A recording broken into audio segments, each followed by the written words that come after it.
कुछ प्रॉब्लम बा।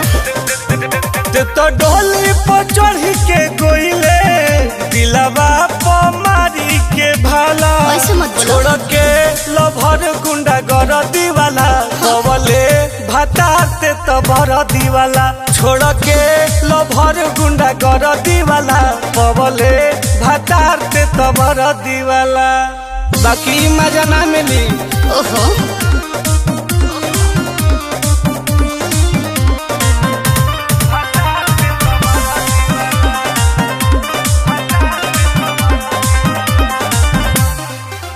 पियावा के संगे सुतहिले रे हमरा के तेरो वहिले रे गदारी कइले धीरे सोते नाही दिहनी भूल भर के दिया बोलबे झूठ मजबूरी में रहे के पड़ता वो भतार भी दिया।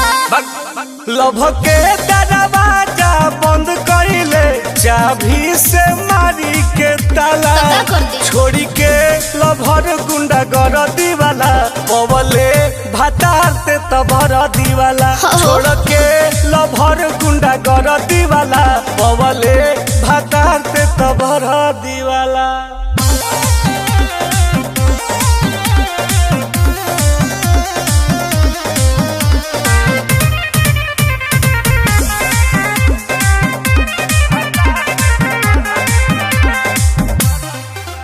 ई जवानी में लगा देले घुनावा रे तड़पे छने छन टुन टुनावा रे लाइव से खेल गइले हमर नाम माले के जनुआ कोइल ना से छोड़ दे कबो ना होय फल नहीं भेटाई कोइल से छोड़ दे हम गोरु रही तो वो पसंद कइले पंकज मरद के काला छोड़ के लभर गुंडा गर दीवाला कवले भातारते तबर दीवाला छोड़ के लभर गुंडा गर दीवाला कवले भातारते तबर दीवाला जाता रे तो जो अब हमरो गम नहीं खे।